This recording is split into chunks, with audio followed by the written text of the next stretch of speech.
Sprint freestyle is brutal.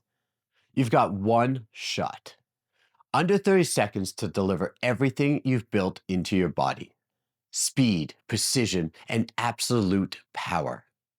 Without error, without hesitation, and a breath wasted. In the 50 free, you can't hide behind a strategy. There's no pacing, no time to settle into a rhythm. You either hit it or you don't. So why are so many swimmers still pulling like they're doing a 200 or maybe even a 400 or a mile?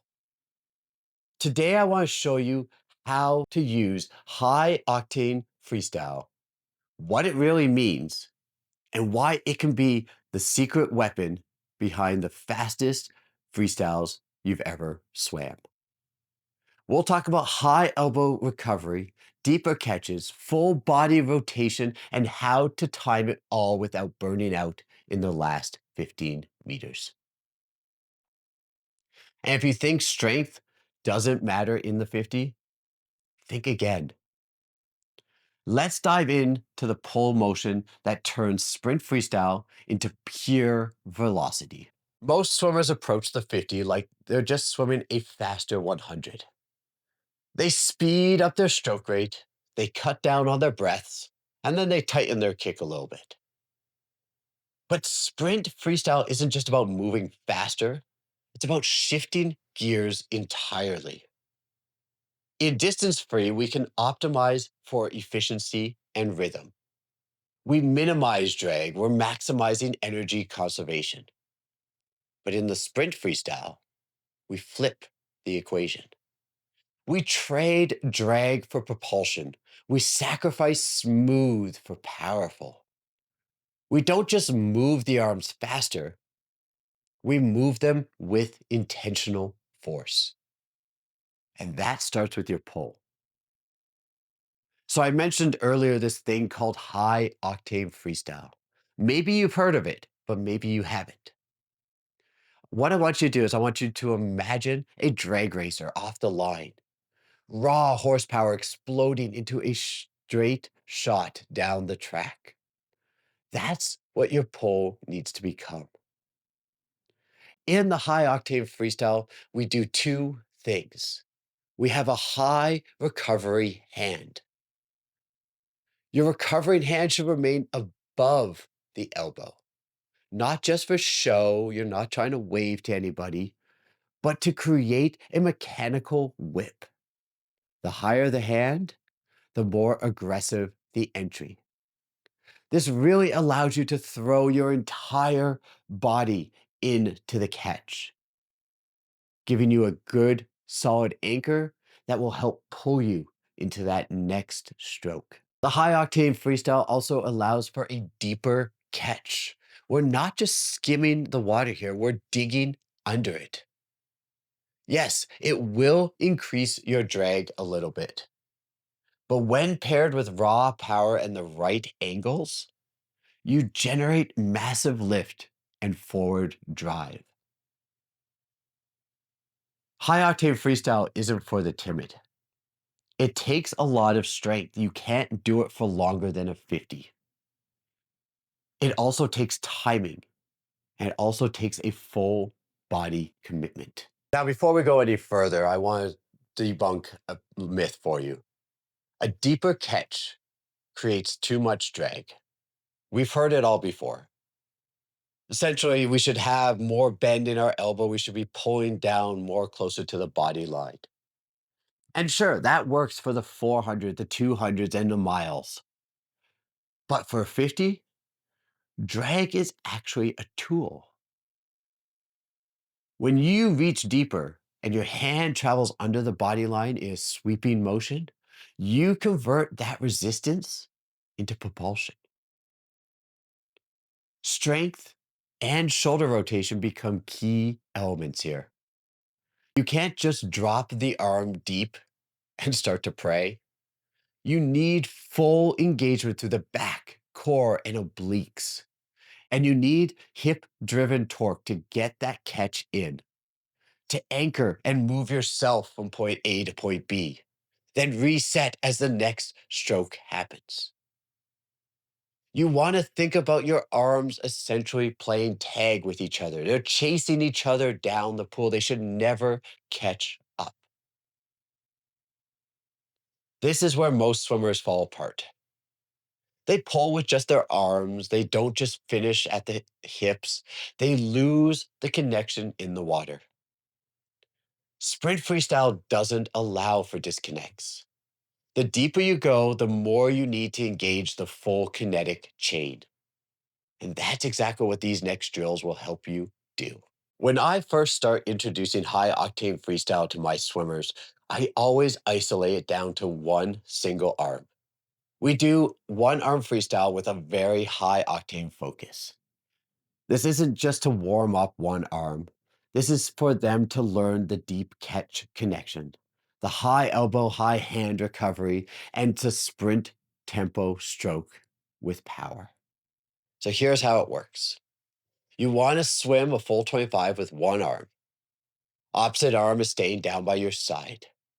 You're focusing on that high recovery, fast elbow drive with a deep catch.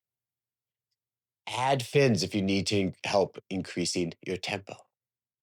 You really want to think about getting from here to here as fast as you possibly can. So from the finish to the catch with as much body force as you can muster, using the hips, the back, and the core to give you that momentum. Some keywords I use when I'm introducing this is whip the entry or snap that rotation or even finish deep. Once my swimmers have kind of got this under control and understand that movement of getting their full body into it, we then add two more strokes. We start including both arms together.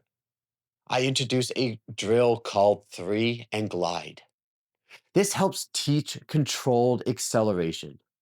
Essentially, you're going to do 3 fast, high octane strokes. They're powerful, they're efficient. Then hold a tight, high speed glide without losing your body line. It forces you to feel the carryover speed from the pull and teaches you to connect the power to a forward momentum. And finally, we bring it back a notch or two. I like to finish with balance switch drill. Start with your arms in opposite ends of your stroke, one at the catch, one at the finish. You are slowly rotating your arms through the movements. One is going through the recovery, the other going through the catch. As you feel your body weight shift, you then rotate and power through into that next catch. Throw in your body into the movement. Your focus here is to stay balanced during the rotation while keeping that recovery arm high. This helps build timing, connection, and a core driven rotation. So let's take a moment and put this all together for you. Inside the Swim Accelerator, our sprint freestyle modules break this down into different layers. We go far deeper into massive amount of drills and workouts. We don't just hand you the drills, we help you build a blueprint, build it into a habit for success. We have underwater video analysis to check your entry and your finish angles. We add tempo progression sets to find your sprint stroke rate ceiling.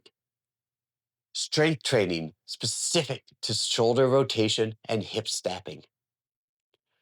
I offer you feedback cues like press back, not down, and open the chest, not the elbow. One of our swimmers who recently went through this module used to just spin their arms at a 1.0 tempo and went nowhere. After 3 weeks of working on high octane drills, his sprint freestyle split dropped by zero point 0.8 seconds. He learned how to pull with intent, not just speed. This is just one of the many modules that we offer inside the Swim Accelerator. We have everything for all different types of strokes, as well as the mental training to be race ready. So how about you join us? I've dropped the link in the description below. Now, before we wrap up, I want to point out something. Most of you watching right now aren't subscribed, and yet you've watched all the way to the end, which tells me you're serious about getting faster and more efficient in the pool. If you've learned something here today, hit that like and subscribe button. It tells me to make more content like this. And it means you won't miss the next video that could help you shave tenths, if not multiple seconds off of your times. I'll leave you today with a 3-step plan to help with your sprint freestyle. Film your freestyle. Review the footage and ask yourself, is your hand recovery above the elbow? Is your catch deep enough? Add the drills that we talked about today, the one arm freestyle, the 3 and glide, and the balance switch drill into your weekly sets. Comment below and tell me how these worked for you. Did you feel a difference with your whole body being more engaged? And train for torque. Try medicine ball throws, band pulls, and landmine rotations. Sprint freestyle isn't about spinning your wheels. It's about slamming the gas with control. Until next time, I will see you between the laps.